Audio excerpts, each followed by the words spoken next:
developing future management leaders. Okay, in order for us to develop our leaders, for example, we are sitting on here as practice managers, managers, and line managers. Okay, in order for you to become a leader, we go certain training. Okay, training and development. You are called into HQ to be trained in a particular. For example, we just did OMRS training. Some of us, we don't even know the steps of OMRS or what is OMRS. So there's advice goes out, everybody comes in, and we go through the training. Okay, training and development, offering unpacked training programs to build essential skills. In order for me to become a good panelist in interview, I need to go through a proper training and development. Okay, mentorship, pairing mentor leaders with experienced mentors of guidance and support. There's two things about training and development and becoming a good leader is for you to mentor. Okay, you partner with somebody. If I see somebody, Serena has a very good typing skills, and I love the way she always type using. She just look like this and keep typing, listening to people, keep typing. I don't have that skills, so I need to sit up with Serena in order for me to keep up with my work, lagging behind of my update. Somehow I need to sit with her, pair up with Serena, tell Serena, I'm lacking in that. I really need it. That is called mentorship. Okay. Real world experience. One of the things that we know is on-the-job training. Put people out and then you train them. Providing opportunities for hands-on leadership roles through the projects on initiative. One good example is the private suite. Okay, it was thrown there. We were sitting there as leaders, and then you are given your task as managers and leaders. So when we are put on there, we have that sense of accountability as a manager, as a leader. Okay, when you put out into the real world to do the job. Feedback mechanism, implementing regular feedback and performance evaluation to track progress. Okay, last week when we were doing our private suite, brainstorming, there's one thing that the secretary has put up is our the minutes from the meeting, and then when is the next date. Okay, before the date of the meeting, there's an advice that we are meeting on. So that is one way we are checking on each other. There will be an update of this particular project in this next meeting. Okay, networking opportunities, encouraging participation in industry events to build connections and learn from others.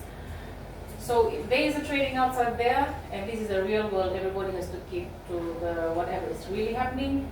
So we attend to these things. It's called networking. Okay, one good example is the TOS training we're doing. When we go there are particular leaders, executives from each organization there.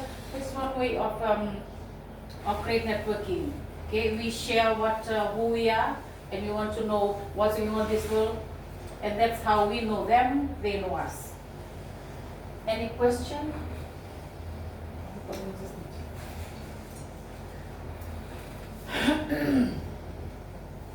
The last one I'll be talking on is improving team performance and engagement.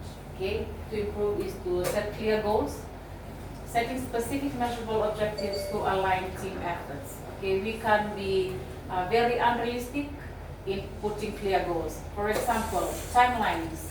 One good example is when we put if there's a project and we were given timelines. Okay, we have to give very realistic timeline. That's why we need to give clear goals. Even though it might take a lot of time, but you don't have to give a very unrealistic timeline, and then at the end of that timeline, you don't meet up to what is expected. Okay, open communication, we've been talking about it a lot, fostering an environment where team members feel comfortable sharing ideas and feedback. One of the good skill, a very important one, is to always have an open communication. Okay, regardless of which department or who that particular person, if it's a housekeeper or a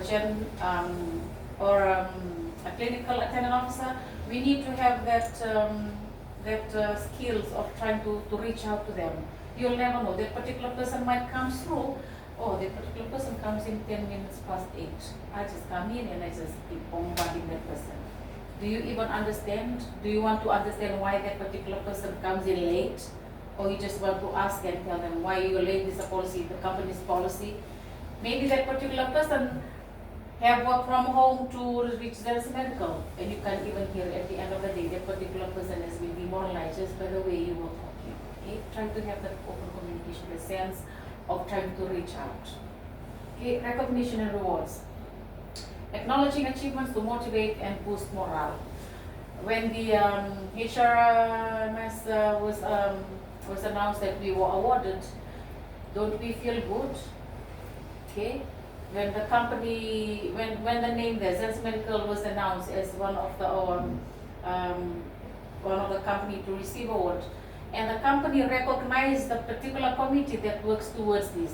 We feel that we've been recognized. Your contribution, your effort has been acknowledged by the company. Okay, you need to have that with your team. Okay, you as a leader, you don't have to give them a $10 or a similar. You just have a tap on the back to say, man, thank you very much. Okay, that feel of self. Man, my supervisor acknowledged me today for just telling me thank you. A thank you carries a long way. It's just for you to say thank you, or even rewarding that particular person at the end of the day. Man, how's your day today? You don't have to say a thank you. How's your day? Oh man, he thought of that particular manager thought of me. Okay, I'll be sweeping, mopping. Maybe that particular manager was recognizing my work. Just recognize them, reward them with something good. It doesn't have to be money.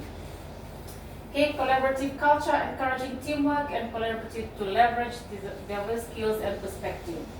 Okay, teamwork is very important. Sometimes as leaders, we just want to tell our members that this needs to be done. Okay, as a good leader, you need to create that teamwork culture. Okay, when somebody is lagging behind, this is what we do. Hey, how are you? Okay, call the particular person and say, how's everybody at home? Okay, something that I learned in one of the symposium I attended is, as a HR personnel, you need to know everybody. Okay, you know everybody's pay, their department, whatever they are. But do you know who they are at home? Okay, how they get by to work? Something we need to know is to have to create a team. Teamwork is just not from work. Okay, it's beyond working. Okay, where they come in, how do they come to work? Okay, maybe they're not how many children they've got, or maybe that particular person might be pregnant. When you create that culture, they'll open up, and that will lead back to open communication. Okay, we need to have continuous development. Providing ongoing training and good opportunities, it enhances the skills and keeps team members engaged. Okay, that is very true. Continuous development to you as a team, as a leader, or if you want to become a very good leader, you need to have that. You need to be trained. You need to have that urge to be trained, to learn. The more you learn, is the more that you're gonna come and share.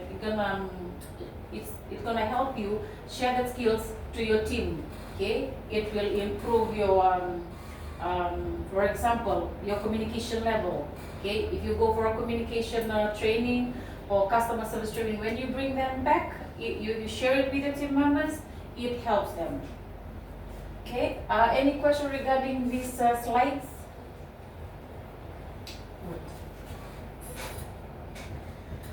Okay, I have a 5 minutes activity for us. Okay, just 3 questions. Okay, I'll just give a 5 minutes. After 5 minutes, then we'll present, and we'll have that.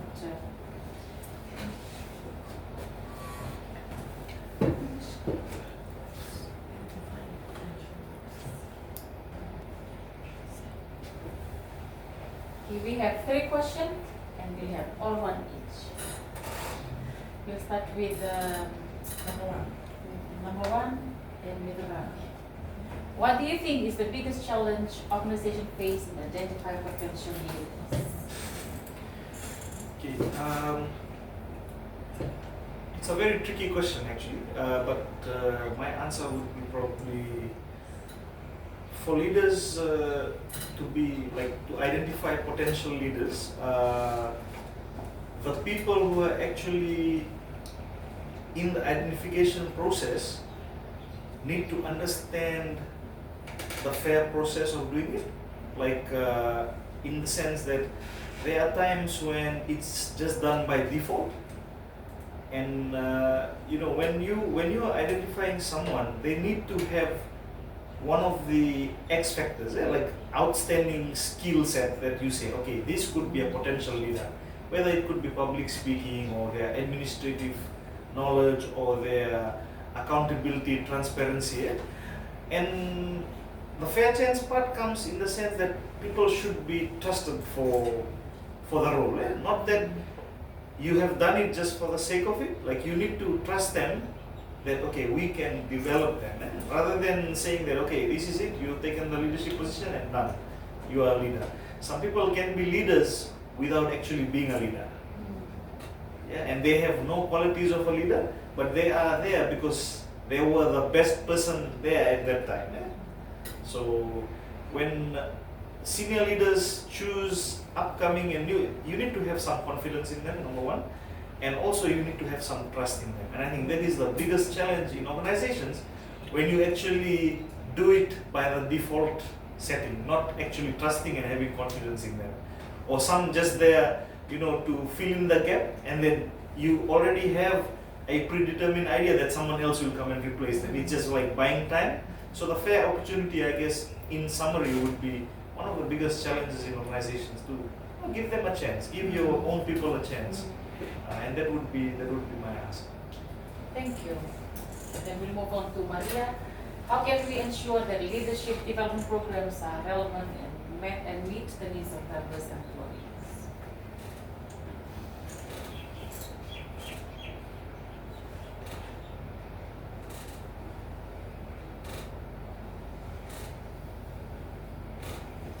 I guess attending trainings and workshops to build on their leadership skills that they already have, and then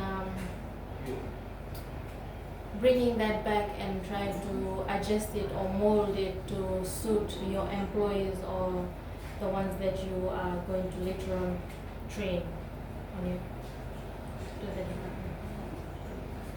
Thank you. Thank you, Maria. Serena, what are some effective ways to gain support from senior management for leadership development initiative? Mentorship.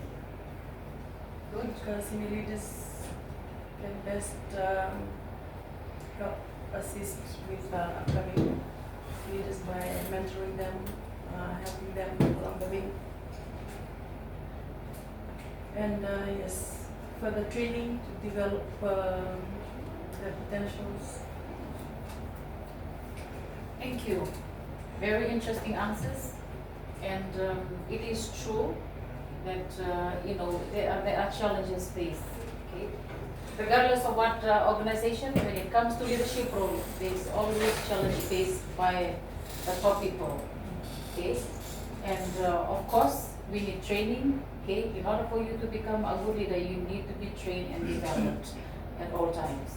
Okay, every now and then you need to attend training to develop your skills. Okay, yes, very much true. You need mentorship, okay, coaching, whatever it is, in order to enhance your leadership role. Okay, thank you very much. We'll move on to the next slide. Just a summary of what presented today. Okay, leadership development is the process of enhancing these skills. The skills that we talk about. Okay, communication, decision making, emotional intelligence. These prepare us to become good leaders. Okay, I put a quote on the side by Brian Tracy. Leaders are made; they're not born. As somebody has explained before. Okay, we are not born leaders. Okay, we are made, we are trained, we are developed. As I've said in one of my slides, these particular managers that are sitting here with us today, they are not born to become leaders. Okay, they've been go through a lot of training, a lot of development to become good leaders, and they are now our trainers as well. Okay, you learn to become a leader by doing what other aspirant leaders have done before you.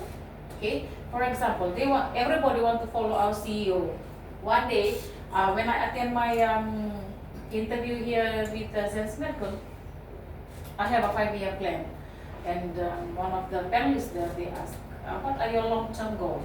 I did not really answer that directly, but what I explained is, in this 5 years time at Zen's Medical, I want to become somebody. Okay, when I started off with the HR career, I want to become the admin, the assistant, the officer. One day I want to become the manager. Okay, and that is my 5-year term plan for not advanced medical. Me personally, that is my plan personally. That's what I shared that day. So for me to become the manager, I need to learn. Okay, I need to be trained. I need to learn from this particular person because this particular person has gone through what I want to become. Okay, leaders have done before you. Okay, you become proficient in your job or skill, and then you become a proficient at understanding the motivation behaviors of other people. When we sit here as a developed leader, we will understand and how to mold the upcoming people that want to become leaders. Okay? That ends my presentation and my training for today. The floor is open for questions. If not, you can ask me later. Any questions? No. Actually, don't have a question, but I have a comment. So, leadership also depends on the position you are at, and it's not about the title. It's actually about the organization, the size of the organization, the people, the diverse people that you're dealing with, the sector that you are in, and also the generational challenges that you have. Like nowadays, there is a big paradigm shift with leadership. Before, we were always saying, oh, the red flag here is the micromanagement of things. The red flag here is you trying to be in control of things. But actually, there is a positive reinforcement that is from micromanaging at times. Like I can say it because as a leader, you are not just there as a person who has a hawk's eye on everything. And there's times when you know that you can do it better than that person, but you just leave it. You just let them struggle. So the working hard is the part that we have problems. It's working smart. Like if you find that person, that there is another level of leadership that is having an issue, it's not really micromanaging if you're going to assist them. Like how we are told that you need to hold their hands and develop them.